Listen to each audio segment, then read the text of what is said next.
Hello, welcome to Joe Gangi's Midwest Martial Arts Report. Yeah, we had great success for our last show. Got a lot of great feedback on it. Today I want to talk to you about a little bit of flow with the environment. And basically the environment being anything that is around you, such as when you're walking out of your house, in your apartment, in the parking lot. It's very important to be prepared and be aware in any type of situation. A lot of people do take martial arts nowadays, and the problem that we have with a lot of students is that they take classes inside a very nice studio, and therefore what happens afterwards, they only practice within a studio environment as opposed to trying their martial arts techniques, let's say outside in the parking lot, in the street, in their apartments, in a phone booth, in an alley. Again, it's very important that you try martial arts under different types of condition, in snow, under ice, gravel, grass, whatever it may be. So again, flowing with the environment is very important, being aware of what's around you. Have to go a little bit to my cards here. And again, today we have traditional versus eclectic. A lot of people will say, well, what is the basic difference? Traditional martial arts tend to be very repetitious in regards to just doing techniques over and over, such as your basic classical reverse punch or execution of front kicks over and over and over, just doing one set of techniques. In eclectic systems, we basically teach you how to take those types of techniques or movements and how to use them, an example, in a self-defense situation, a lot faster than waiting 6 months down the road until that front kick or that punch is totally perfective. Again, self-defense in the 90s, it's time to do it now, not 1 year down the road. Again, at the end of the show, there will be a listing, tournament listing in regards for upcoming tournaments, listing in regards to people who want to give out information, or you want to be on the show, or you want to ask a question in regards to the show on it. I want to mention St. Jude's Children's Hospital Kickathon on February 18th at 10 a.m. That's for kids 16 and under. Please come on by and visit. Our guest today is Mrs. Saviano from White Tiger Kempo, and with Keith Hackney, who is with the UFC, the Ultimate Fighting Championships on it. Our next guest at our show, for our next show, is going to be Mr. Tom Litoli, director of the Weekend War and Midwest Martial Arts Tournaments.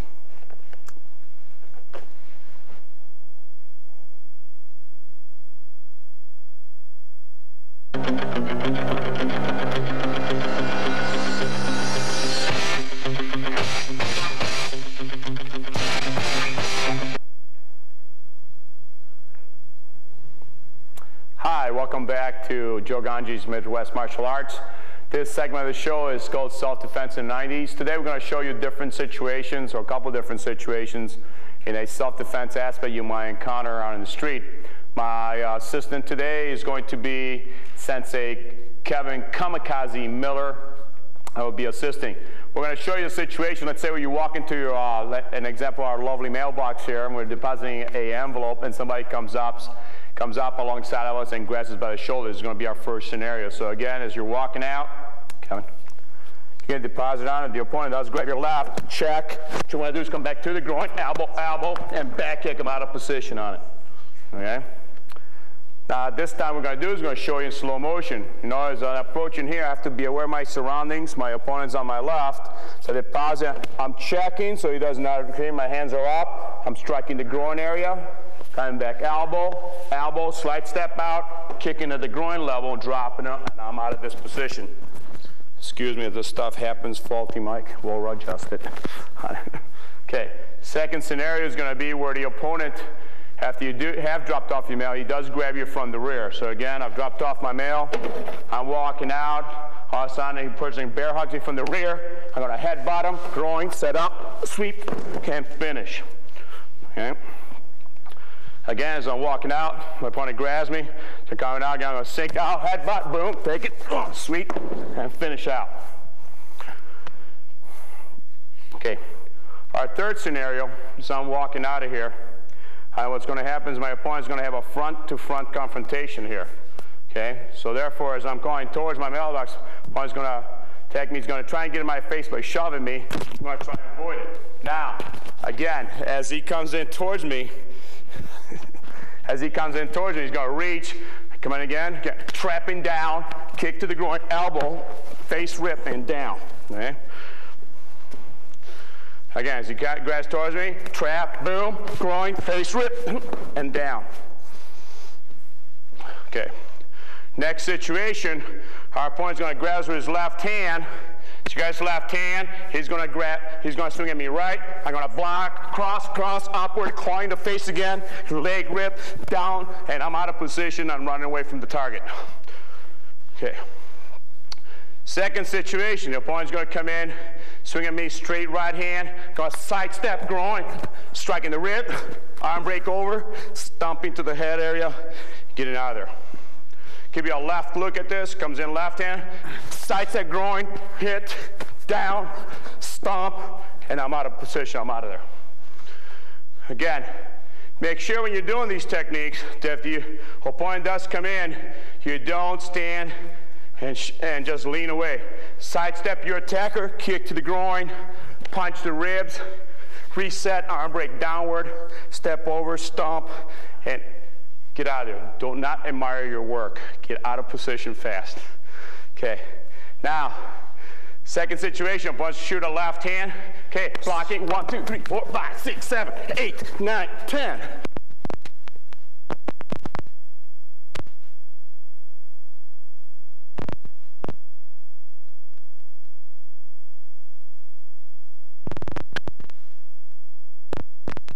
Elbow, re-knee, and I'm out of position in here. Second situation, opponent swings right, hitting the rib, breaking the elbow, knee in to the groin, resetting that elbow break on the way down, elbow down to the spine. Tiger claw movements.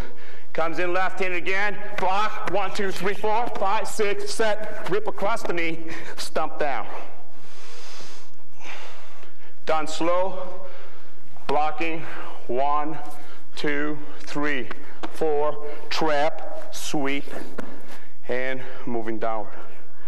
Again, it's important that you understand how to hit. So when I'm striking my opponent, I'm striking him with the knuckles, striking with the heel part of the hand, ripping of the fingers, elbows, knee. Do not swing wild, swing from within. When you're executing self-defense, make sure you do it 100%. Do it with everything you have. Do not hesitate. Okay, so again now, I'm going to show you a situation where the opponent does, let's say he does no martial arts, you mind your own business, in the corner he throws a round kick at you. Okay, block, grab, sweep, stomp the groin, and exit. So what's happening here, excuse the mic. What's happening here is he throws around, I'm sidestepping out. Again, one more time. Sidestepping out, trapping it. I'm hitting, catching, kneeing, ripping back across the knee, and I'm stomping the groin area. Okay? Not a nice technique, but very effective technique on it. Okay. Next type of mugging situation you might find is he might throw a left punch, you might block out position, he might grab around your neck. Boom, now you're in here. Again, tuck in the chin, elbow strike, sweep back to the groin area. You have your right leg step back, rip across the knee area. You have a nice elbow lock position and stomping. So again, he throws a punch at me. I block it, I'm out of position. He grabs it. Okay, tuck in the chin, groin, elbow, rip back. Okay, stomp. I got a nice elbow position, knee and finish. There's other videos we'll follow up on. I guess when you get mugged, things do not stay on. But don't despair, that's going to happen. The other point we want to talk about is a lot of people are worried, ask about, well, in a mugging situation, I don't want to get my clothes ripped, I don't want to get this ripped, and so forth. Don't worry about it, because clothing can be repaired. You're going to have a difficulty repairing your own body, your own mind. So again, don't worry about what you're wearing. Make sure though that what you are wearing, if you are going out, is not tight or super restrictive, that you can't move in a self-defense situation. Again, now, Next type of mugging situation, as you're walking by, he might grab for your wrist. Grabs your wrist there, what I'm going to do is I'm going to counter grab, lock down, okay, breaking over. Okay, so again, he grabs me, boom, going to grab, boom. Now at this point, I could throw a kick, okay, I could lock down the elbow, I can step over, break it, and follow through. The slap means let go, I'm hurting. You're not going to hear it on the street, you're going to hear a loud scream. So again, self-defense in the 90s, make it quick, make it effective. Some of this stuff looks complicated, but that's why you have to search for a good instructor. You have to look for an instructor that's going to teach you how to apply all the different techniques. Again, it takes time to execute proper technique. We're not talking years, we're talking a few seconds. I should say I got a few seconds left in this, right now doing this to air. Okay. Thank you again, this is Joe Gangi for Self-Defense in the 90s.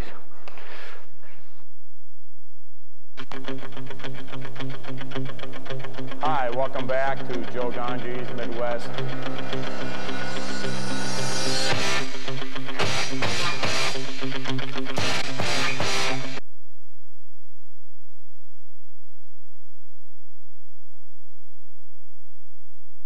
Hi, welcome back to the show. This is Joe Gangi's Midwest Martial Arts.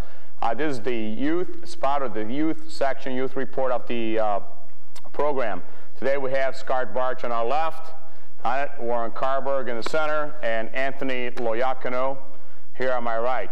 Today we're going to start showing you some forms, or what otherwise people know as kata, with Warren Carberg, our kata champion, his age division for 1994 and 1995. I want to be up there along with Scott and Anthony, correct, gentlemen? Yes, all right, you got it, good. Okay, so Anthony and Scott are going to walk off. And what Warren's going to do is going to show you a basic form, not a basic, I'm sorry, my fault on that. It's going to be an advanced form on it, a basic hard style. Even though we're a Kung Fu style, we have soft systems and hard systems within our style. So therefore, he's going to show what's called Roko Seisan modified, which is a winning championship national form. Okay, if you gentlemen walk off, Warren on center, have fun.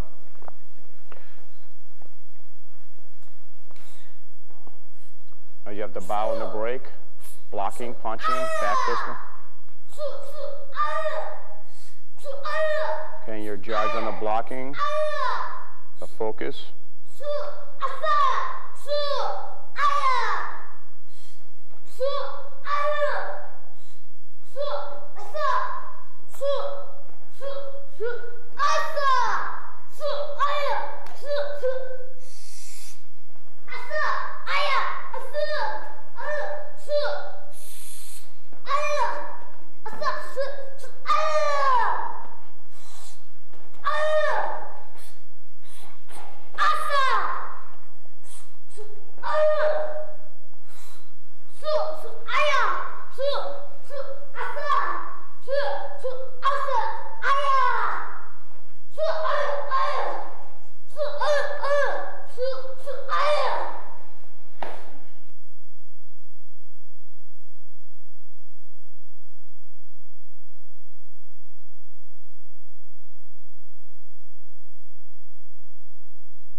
Okay, go. Scott and Anthony.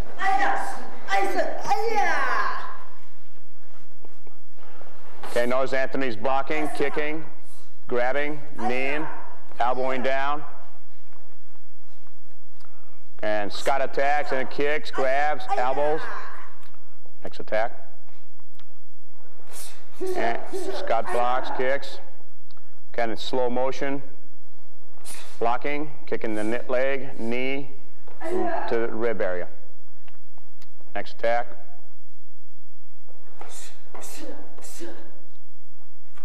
Okay, again.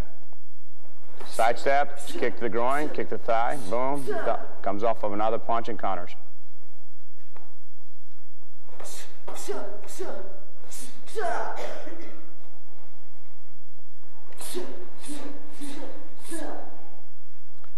Just see here is a triple kick combination, blocking, body, and head.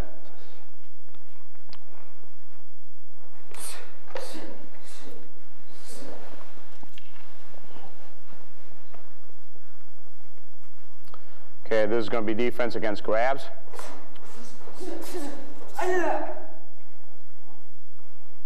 The grabs comes on, shifts the body weight, elbow, elbow, and back kick. Okay. Shows you how it looks in a little bit faster speed. Side headlock, very common attack. You find this kind of grab often in playgrounds. The attack comes in, it rips back on the hair, hits the stomach area, and right now for control factor, he's hitting the chest as opposed to hitting the neck.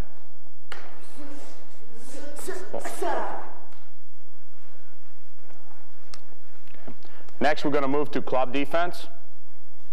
Basic attack against a club attack. Basic defense, sidestepping, kicking. First thing you want to do is always clear the weapon. Okay,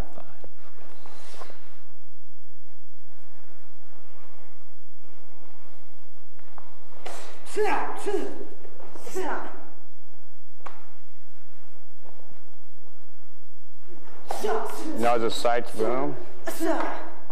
Okay. Next attack, you're going to see this come in slow as the clubs comes in. Anthony steps into the inside, knife hands on neck, hits the groin, pops the elbow, steps into secure, and resets the elbow on the shoulder, making sure that the weapon is dislodged.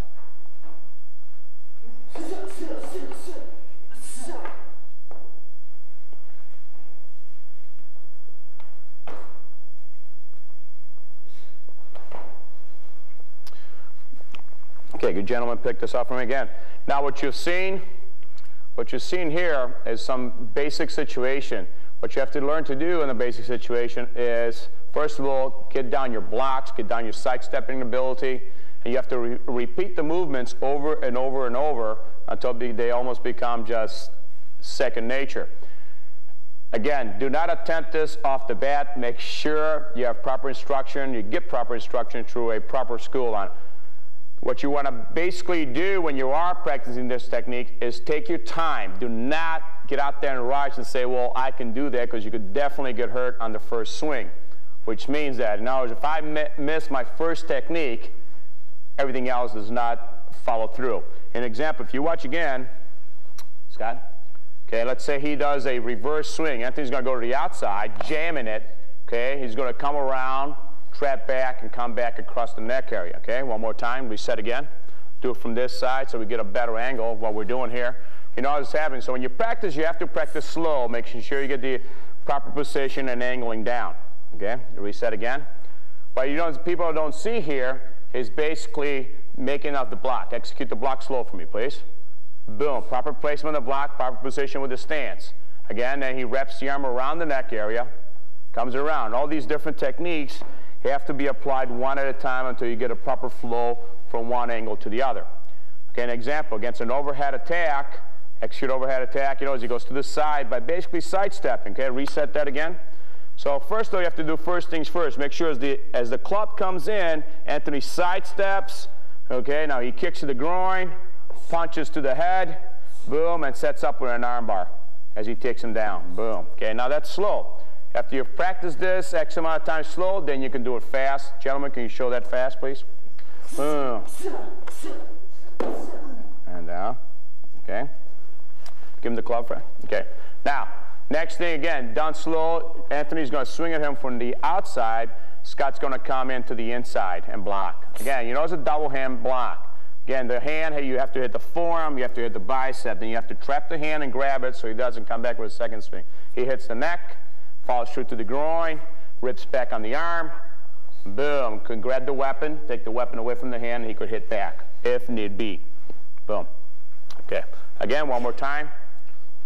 And go. In, 2, 3, 4, 5, and 6. Boom. Okay. Thank you. Okay. Next set is simple grab defense again. Scott is going to grab Anthony, double lapel grab. Okay, boom. Double check over, body punch. Go. 1, 2, boom, follow. Bam. Reset again. Go. Grab. Dislodge. Bam. 1, 2, bam. Okay. Anthony grabs Scott. Scott's going to show you a different variation. Boom. Trap over. Hit. Down and elbow back. Okay, do that slow, please. As it comes over, he grabs, hits the body, steps in, breaks the grip, and comes back with his elbow into the face area. Again, when you're working these techniques, do not try to get out there and try and do them as fast as you can. Do them slow, making sure you hit the proper targets and so forth. So again, because if you hit the wrong target, it's not going to work as well. Okay, you might hurt the individual, but it's not going to work in a process that you want by dropping the individual as fast as you can. Again, this is Shihan Gangi, Youth Focus, along with Anthony Loiacono and Scott Bartsh. Again, be aware, be prepared. If you need instruction, please look up at different, in the yellow pages in regards to different schools. And again, we'd like to thank you.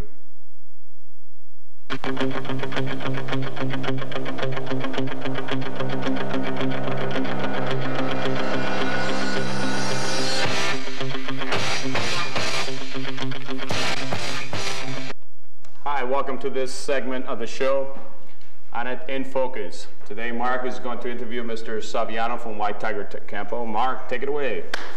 And we're talking to Tom Saviano, senior instructor for White Tiger Kenpo. And what year did you begin your martial arts training, Tom? Not that long ago. It was 1964. It'll be 31 years this March. That's all? That's all. We're working. Okay. What other systems did you incorporate before White Tiger? My original training was in a Japanese Okinawan system, Goju Shorei or Shorei Goju, which was primarily a linear system. About 50% kicks and about 50% hands, and I did that for about 15 years or so. So you changed over systems, what, 5, 10 years ago? About 15 years ago. Oh, 15 years ago you changed over. I switched. Where are you currently located, and how many students do you teach now? We were in Elmhurst for quite a few years, and we relocated to Addison, Illinois, because we needed larger quarters. We had about 1,600 square feet over there. We've got about 3,400 here. That close quarters was not conducive to safety, because we use a lot of circles in our system, so I needed much more room.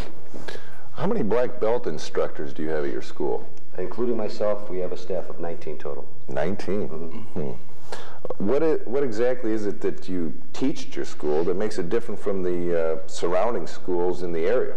A lot of the schools in the area we're from are primarily sport tournament type schools, trophy type winning schools.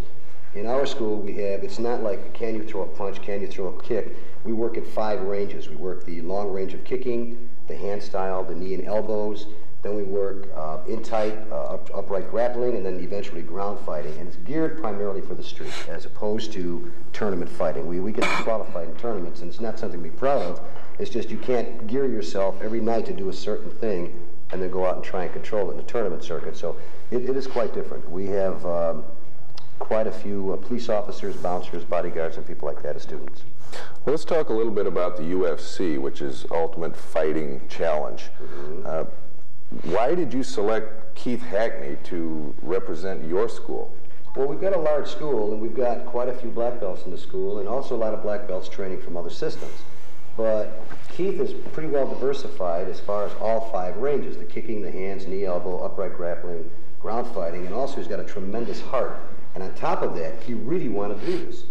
He really wanted to do it. So the thing to do was submit the application. They accepted him, so we went in, and the rest obviously is history. What were your feelings when Keith drew Emmanuel Yarborough? Well, I'll tell you what, I was pleased. Jeff is Keith's #1 sparring partner. He was pleased, but I think maybe Jeff can answer that question, or Keith can answer that question better. What went through my mind was it really didn't matter who I fought. I was really pleased that I did get him just as a way to get in there and test myself. I've never fought anybody that big. Nobody big guy. Will you return to UFC? Yeah, eventually I will. There's no time period on it right now. Mm-hmm. It's definitely set for the future, though. Something I want to do. Any plans for any other competitions, such as tough man, kickboxing, anything like that? In our school, yes. We've got one fella who saw Keith in UFC 3. He comes in from Rockford, Illinois, because he was training with someone who was dissatisfied with the training, and we're preparing him now for tough man contest couple of other students, senior browns and first blacks that want to train for kickboxing. So a lot of excitement has come out of it. We've got a lot of things on our plate right now. What do you think it is that makes your White Tiger system so effective? I think the fact that it's no-nonsense, street effective techniques. We don't use a lot of basic, and I don't mean to belittle any system because we do train into reverse punches, but we don't want to throw, let's say, a solid reverse punch because, which every school teaches, but there is no way. I just sent a letter to Bill Wallace. Our friend Mr. Wallace said in an article that he saw a lack of traditional techniques, but when you have a man who is 618 pounds and 6'8", it makes no sense to try to reverse punch a 4 foot wide, 3 foot thick body. Our systems, I devised a system, Jeff worked Keith on it, Keith executed the plan, and he dropped this man in 13 seconds, kept him down in 1:59. If I could intervene on in regards to traditional type martial arts on it, Mr. Bill Wallace saying something's traditional. Mr. Bill Wallace works off of what's called a hook kick, round kick, side kick combination on a triple. He's working basically a triple kick standing on one leg, and that's as far as you can get away from traditional, if I'm correct or not, Mr. Saviano. That's why a lot of people come in and they critique what we call like an eclectic system, or a system that works for the individual as opposed to being traditional, like I said in the beginning of the show. So people have to understand the differences. What works is basically the individual and how he is taught. Back to you, Mr. Saviano, Mark. It's the street effective techniques that are going to work. And I don't mean to belittle any system, I certainly wouldn't do that, but to teach something, you know, you have to understand, we've traced our system back to 527 AD. And everybody back then was 4'6" and weighed 90 pounds. You could do that because the other guy did it. But today, you're fighting people who are 6'6". Jeff is 6'3", he's 235 pounds. And he's 20 years younger than me. I'm in my 50s. I cannot fight him with reverse punches. I've got to work in other systems to work in. So the system works, or it's effective because it's so eclectic, and we've taken from so many people. Is there anything that you see happening in the martial arts today, the community as a whole, that tends to upset you? Yes. And I could do 2 hours of this, but I won't. One example is the tournament circuit. I used to go to tournaments. I was a competitor as a younger man back in the 60s, and we didn't have gloves then. And we didn't do what Keith does now. We called it bare knuckle, but that was only because gloves weren't invented. But we tried to spare each other of contact. But what I see today is lack of sportsmanship, lack of respect. I would never think, Shihan Gangi would never thought when he and I came off that same ground, man, we would never think of arguing with the judge. My instructor would have beat me to death. Now that's true nowadays. You get a lot of people who are in it just for the sport aspect of it, and you have a lot of disrespect because they treat it as a sport as opposed to it's still a martial art. Exactly. So there's a few of us left who still push the martial arts, a seriousness of it, as opposed to just scoring a point, getting a trophy, and who cares, wait till next weekend. So exactly. I've been to tournaments that I just refuse to go back to because they line up and they extend the glove and they touch the guy on the shoulder and he walks out with a 6-foot trophy and he believes he's a champion, a world champion. He's never fought anybody in the world, but he's a world he's champion. A world champion. I do one tournament a year, and that's Shihan Gangi's. That's because I like the way it's structured. Well, on the other hand, what would you say that pleases you? The fact that the old saying about what goes around is coming around, I see that in a tournament like the Shihan Gangi's tournament and some of the others, there's a tremendous amount of respect. I can walk through a room and have a brand new black belt go out of his way to shake my hand because he knows I'm a friend of someone or he sees your stripes or whatever. My students certainly know Shihan Gangi. My instructor currently, after 42 years of practice, became a master. It took him 42 years. And I think there are a few of us that are pressing the fact that there should be some respect from younger black belts to older black belts, and I see that coming back slowly, so that's pleasing me. What about the so-called critics who say that tradition is being lost? No, I think exactly that. They're so-called. Number one, they're not critics. A good example of that is the article and the gentleman we're referring to. In his time was a very good fighter. But I don't really think tradition is being lost. I think some people put it on a back burner. Part of tradition is the ori, or the bow in and the bow out. And that's traditional. It's done for a reason. And most students don't even know why they do it. But I think they don't know what they're talking about, to be honest with you. Mm-hmm. Would you agree or disagree that traditional techniques are effective in a street fight against, say, a pretty skilled brawler? I would disagree with them. I don't think they're that effective any longer because there's a certain kick that used to score points. It still does in point karate called a flutter kick, and it's a lead leg or a back leg round kick hits the body in the face very quickly. It's like that. My question to that is, if it's that effective, let me get up and we'll have 2 men hold 3 1-inch boards here and 3 here, and take those two boards out with those kicks. Basic techniques are not that effective, those traditional techniques. Okay. How would you compare a pro boxer to, say, your average black belt? I don't know if you're going to like that. I think the pro boxer is going to take away, probably destroy the black belt, because they work harder and they hit harder. Now I believe we're going to go to a tape. All right. I think the tape we have is, was it of your fight first or the demo? Yeah, I believe it was of the fight first. It's of the fight with Emmanuel Yarborough that Keith fought on September the 9th of '94 in Charlotte, North Carolina. And maybe Keith and I can just kind of voice over the thing. That's the statistics, and now it's time to get it on. That's Keith obviously on the left. You can see the difference in size in these. It literally is, he was a giant. Right about here, he's going to hit him with the technique we worked on. It's a palm heel strike. And this is right here where I get in a little trouble. Keith said to me that this was like getting hit with by a what? Toolbox. A toolbox. He was a pretty large man. And right here I had pressure points into his neck trying to keep him away, but they really didn't work. They've since changed the lock on that game. I think that was a traditional They can't fit because we're all screaming, get back in there. Yeah, that was traditional sumo. Traditional sumo to the fence. This is when we know Keith's a little upset. Yeah. Sure. Yeah, that's it. I mentioned to him that it was time to get angry, and you saw him nod. He was right here, he was angry.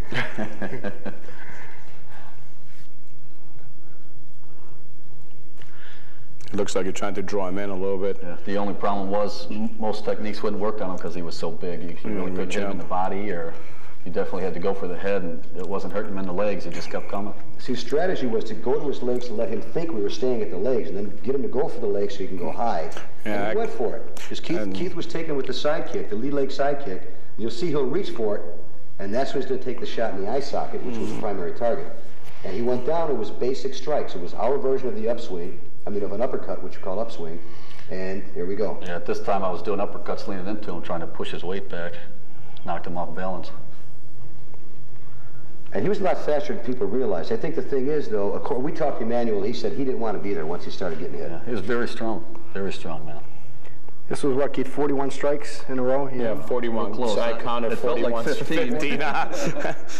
He was just on a roll. I was horsing the back, screaming at him what he should do, and of course he was listening. Yeah, your adrenaline's cooking so fast in there that you're just swinging where you don't want to get They off. had to stop the fight. My heart went out to this man. He was tired. He was letting me out of here. Keith, 159. Yeah. Keith, excellent. That was excellent fighting. Thank you. Yeah, I'm very proud of Keith. He brought a lot of recognition to the system and to the school and of course to himself.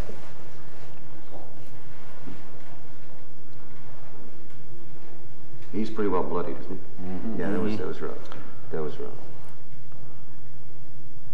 Look at those stats. And now we've got an exhibition tape that we did with different self-defense techniques from our school. Yeah, we did this at a martial arts expo. Trish is being, one of our black belts, being attacked from the back. What she's doing is just some basic Kenpo self-defense. I mean, basic. She's got a knee break in there. She's got a neck break. She won't carry on. Two fellas going to take me out with, I want to go there. They're saying, no, you're not. And we're working some basic two-man just to escape. Yeah, this was at the Martial Arts Expo, Kick Drugs Out of America. Right, Shihan was there. This one hurt. I felt that one there. Like that on, boo. Oh, a little neck break here. Neck break, yeah, boo. Ouch. Good night. This is Keith defending against Big Jeff. Against a rush. A little bit of groundwork. Yeah, those hurt. That's pretty effective. But you see, there's no tradition. He's not stepping back into a reverse stance and throwing a reverse punch. He's got 235 pounds coming at you. But wait, I paid $200 to learn how to back stance. This is spontaneous, incidentally, because we had no idea what we're going to do here. Jeff defending against Keith. This was taken about 3 months before Jeff got his black belt from us. Since I couldn't beat him with my hands, I figured I'd get a weapon. Right, someone give me a club. This would make a whole lot of sense. Mike, this is all spontaneous. We had no idea where we were going to go with this thing. It's good flow, neck break, face rake. Good night. Delayed death. That's the delayed death that everybody talks about, right? We had some fun doing that. our tradition in our school is you, before and after demonstration, always acknowledge your audience. So here we do our bow to our audience. That was the end of it? I think so. Yeah. There we go. Okay, That was thank you, pretty Mr. Saviano and Keith. How many black belts from other systems are currently training with you at your studio? Currently, outside of my own black belts, we have, I believe, 12 from different disciplines, and they're anywhere from white belt, beginner to intermediate with us at this time. What do you think brought them to you? Very honestly, I interview them. Why do you want to come here? They've heard about us, they've heard about the school, they've heard about our black belts. It's primarily because they won the trophies, they've had some fun, and now it's time for them to get some self-defense. Usually the story is I got beat up in a bar brawl. How many of these other black belts, or how do these other black belts adjust to your system? Very well, because what we do is ask them, with all the respect in the world, to leave your system and your everything else at the door, your egos, and come in with an open mind, and they're all still doing very well with us. Well, thank you very much, gentlemen. It's been enlightening. Okay. My pleasure. Thanks for having us. Thank you, Mr. Saviano, and this is Shihan Gangi. Mr. Saviano signing off for Joe Gangi's Martial Arts Report. Thank you, Shihan. It was fun. Hi, welcome back to the show. This is Mr. Saviano. On my right, on my left, Jeff. Tell me that name again. Pizzatic. Pizzatic, you know, I'm not that good with names. Anyways, this is their self-defense version from White Tiger Kempo. Take it away, Mr. Saviano. Shihan Gangi asked us to do something as far as Kempo. What Kempo is known for is low-line kicks and rapid hand strikes. To get out here in 3 or 4 minutes and do a technique is going to be kind of silly. So what we're going to do is just work something off the top of our head, something basically unprepared. As an example, if Jeff threw whatever kind of punch, and I were to step through, let's say with a double forearm block, well, that's all well and good. I've got 2 hands tied up to his one, but what I have to worry about is if he's a fighter, he's going to drill me off the other side. So some of the things you have to concern yourself with in self-defense is if he throws 1, 2, I've got to be here and be able to come off the other side very quickly. But in Kempo, we have a theory, never pass a target. So if he comes through slowly, I'm going to come 1. As that other hand is coming, I'm going to rake coming through off to the face. So in the process, we've stopped the attack. Jeff also has contacts on, so we're going to be a little bit careful. We're going to stop the attack. When I see that shoulder shift, I'm coming right across that face to stop the other attack. If I have to, I'm going to take a throat shot or whatever. But let's assume that Jeff is not a real skilled fighter, which of course he is. We're going to say that Jeff threw just that straight punch. What I want to do, obviously, is stop that punch, and I want to neutralize him. Right now, if I hold his wrist and he holds my wrist, we're neutral. I don't have a gain, he doesn't have a gain. But I want to neutralize him. So from here, Jeff is 6'3", and he's 235 pounds. He's younger and he's bigger. I want to stop him. So the first thing I'm going to do is shoot a punch into his, or just a back knuckle, but I want to put the knuckle into his eye socket. I want to follow that with the straight palm heel. The next thing I want to do, I've got these ribs, so I want to come in here, and I want to take those ribs out, maybe followed by a hand blade in here. So what I want to do in 2 moves is stop the punch, take 1, 2, 3, make that 1 move. So as he throws it, I'll do that in 2 moves, then we'll take it from there. So it's going to be 1. Instead of using his face, I'm going to use his body, because obviously you want to get it in the face. So from 1, and then we're going to come 2, 3, 4. So from here, we're going to take these next 3 moves into the body. Now, we've taken him here, here, that's my reaction. He's going to come back. I want to do something to him. My foot is in a real good place. You're cupped. Yes. My foot's in a real good place to take him out of here. And if I take him out of there, he's going to straighten up. So now we've got 1, 2, 3, 4. 5 move over here is going to get him in that position. So once he comes in that position, I can either bring it back to play if he's still on his feet. If he's not on his feet, then I want to take him out. I could take him out either into the thighs, into the neck, or set him up and bring him into me. If I want to bring him into me, it's 1, 2, 3, 4 here. If I catch it with the scoop here, he's in position now where he's totally wide open. So what I want to do is get that head in. So I want to take the foundation out to get the head in here. And he walked right into it. As soon as you touch that leg, he's coming right into it. Now he's coming into either an eye, a punch here, a strike here. So as you put the thing together, it's going to be 1, 2, 3, 4, maybe 5 if you want. Scoop out 6, settle, kick, and here it comes. So he's going to basically walk into the defenses. So again, as large and as strong and as young as he is compared to myself, I'm a grandpa. And he throws that at me, I've got to come one, back, take him out of here. Now, if he's still in a standing position, I don't do a lot of linear strikes. He's too big. I'm going to make a full circle out of here and drive it into the back of his neck. Now, at that full circle coming down the back of his neck, there's a tremendous amount of power in the circle. You have to consider the circle this way. If you were striking a tennis ball or a golf ball or a baseball, you don't want to describe a straight line. You want to describe a full circle. So why do I want to take, if I have him in this position and he's down, I don't want to do this. I want to make that full elongated circle. So looking at it again, it's 1, 2, 3, 4, here, back, out here, down here. This hand is going to go straight up in the air, back of the neck. So we'll take it in stages real quick. 1, out of here. So that technique should basically stop a punch. And as I say, it's just something we ran through very quickly, but it gives you an idea of what Kenpo is, the rapid blows. So that's about all I need. Jeffrey? Thank you, sir. Thank you very much.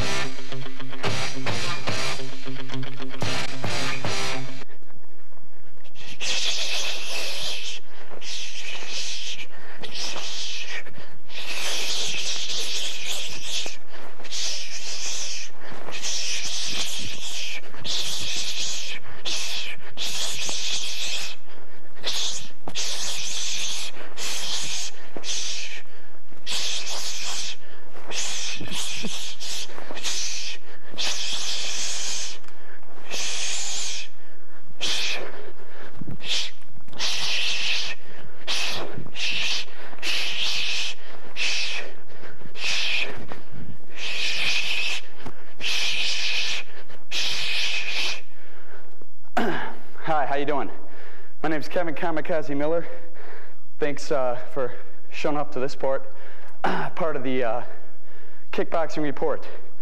What we're going to talk about today is first some ways of training to strengthen up your legs. Shian Gangi, come on. Excuse me. What we call this part of training is slow kicking. It strengthens up your legs so you can give out some powerful kicks. What you do is you use a person as a, not as a crutch, but something just to hold your balance a little bit so you can keep your weight on one leg, holding up, put your other foot at your jaw, and you work slow kicking in different kinds of kicks. It's a round kick, side kick, hook kick. You could turn it up and work the same thing in front kicks. But you work them very slow. It works the muscles so that you can deliver these kind of kicks. Also helps you to keep balance on your feet. Different things. Some of the other things we do is working knee bends a lot, jumping up, keeping your back straight. Helps you build up your legs too. Next thing we're going to work on is working countering with your opponent. If Shian Gangi sets up, he fights out of a southpaw stance, so that means he fights out of his right lead. Means I mess him up all the time. Which, in other things, he's going to be open for a lot of my things, like my power from the rear, okay, which I could parry his hand.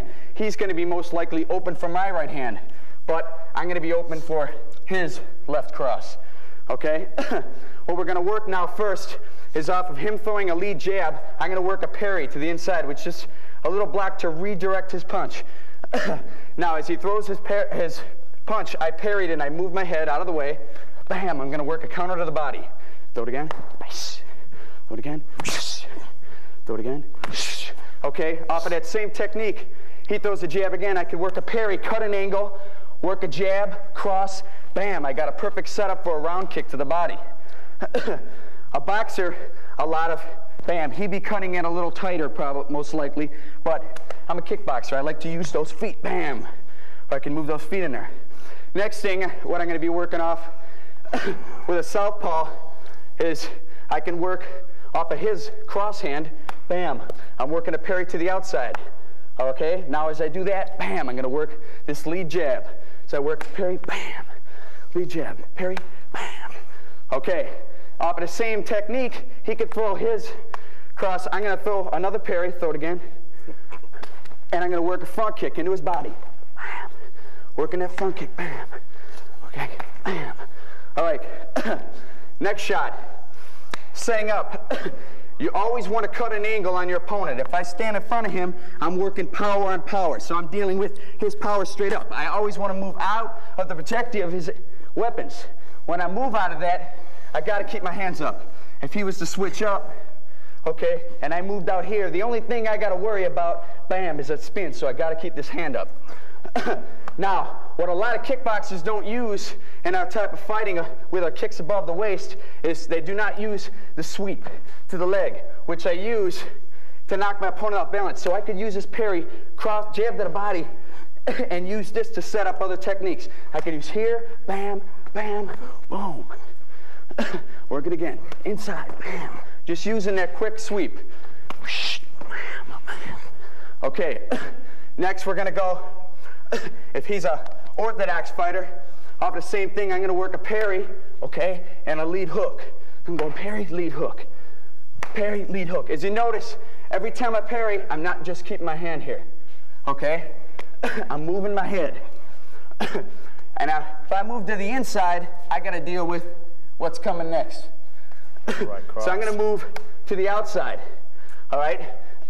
Now, the reason they call a right cross is because my right hand is crossing over his lead jab.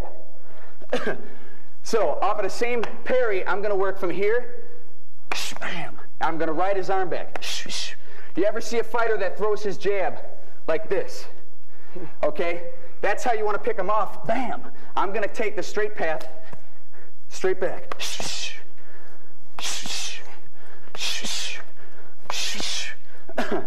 Okay, working that in with kicks now, angles. As he throws his jab, okay, I may parry, cut an angle. I'm going to cut an angle, bam, to get that spinning back kick in there. So I cut my angle, working on the outside of his body.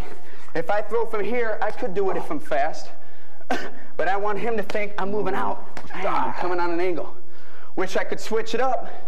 Now next time, move out, bam, I could throw a hook. Now the third time I may come up and I may really screw up this guy's mind. First I came out, I threw the spinning back kick. Now I threw the hook. Now I'm going to cut the angle here. Bam! I'm going to roll that spinning back fist in there with my back knuckles. So I'm coming.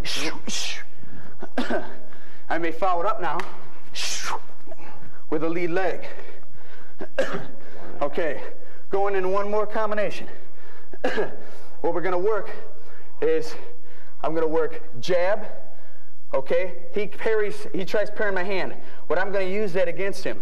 From here, bam. I'm going to use that hand off. So I may throw a jab. He may bring his hand back to his head, his jab hand, his cross hand. I may come, bam, bring the hand down. Now keep both hands up. 1 minute. I may go here, here, here, here.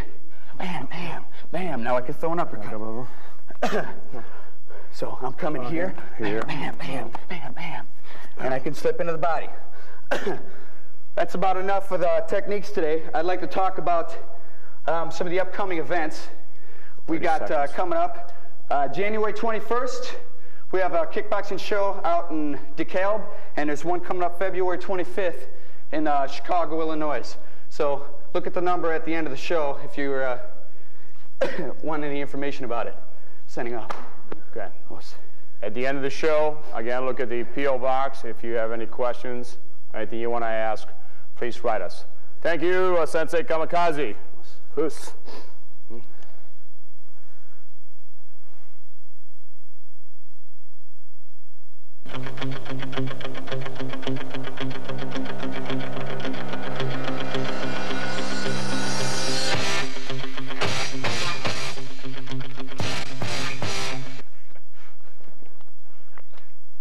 Hi, welcome back to the show. This is Shihan Joe Gangi.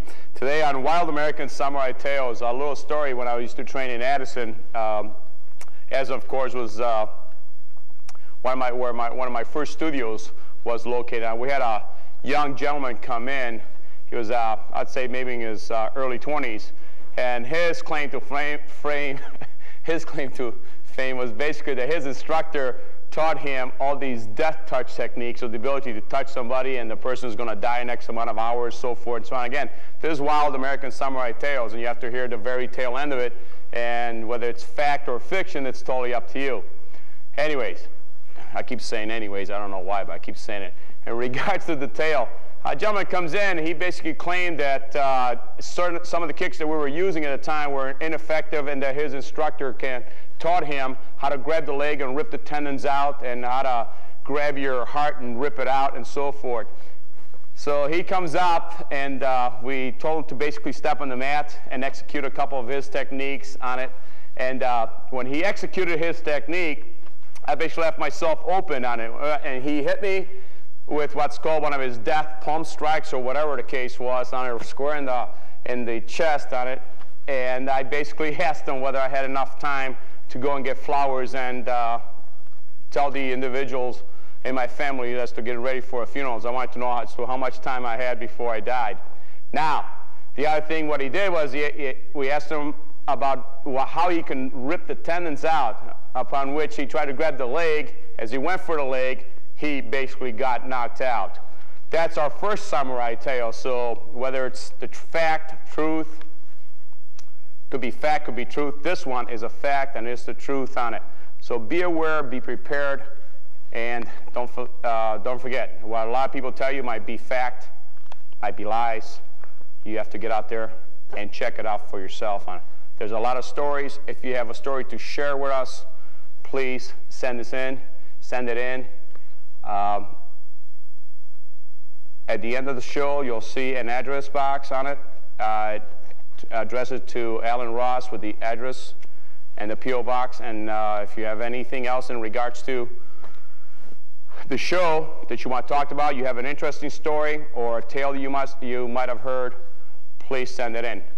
Again, be aware when you're talking to a lot of people, there's a lot of tales out there. There's a lot of very interesting martial arts tales, and as we go through, you'll hear a lot more and more about different martial arts stories. Some are very old, dating back to Okinawa, Japan, China, and some are very up to the latest facts, such as the one you just heard about Mr. Tendonmeister, how to rip out the tendons, and I'll kill you and I'll show you your heart before you die type things on it. So again, a lot of this stuff should be disregarded, but at the same time, be ready for action anytime and anywhere. Shihan, we have a question from Betty Janazi of Des Plaines. If a woman takes a self-defense course, will it be safe, and will she be able to defend herself? Well, taking self-defense is a priority in should be a priority in somebody's life on it, Mark, on it. In regards to a woman taking self-defense, it really depends on the school, what the school is teaching. It's very important that she learns how to kick and run. By that means that she gets in there, learns techniques that are going to hit your opponent in vital areas, enough to get her to get away from the situation. Again, we don't want women dropping into their stance and admiring their work. The idea in a women's self-defense is to hit quick, hit fast, hit rapidly, and get out of there. If you like what you have learned in a self-defense course, then again, continue with self-defense instruction for the instructor. The instructor should basically teach you how to be aware in different situations, not just how to stand there, throw a kick, and throw a punch. It has to be applicable to the individual. It has to be applicable to the situation. That's basically it. Again, if you have any questions, please write in. This is Joe Gangi for Midwest Martial Arts. Thank you. Good evening, and we'll see you on our next show.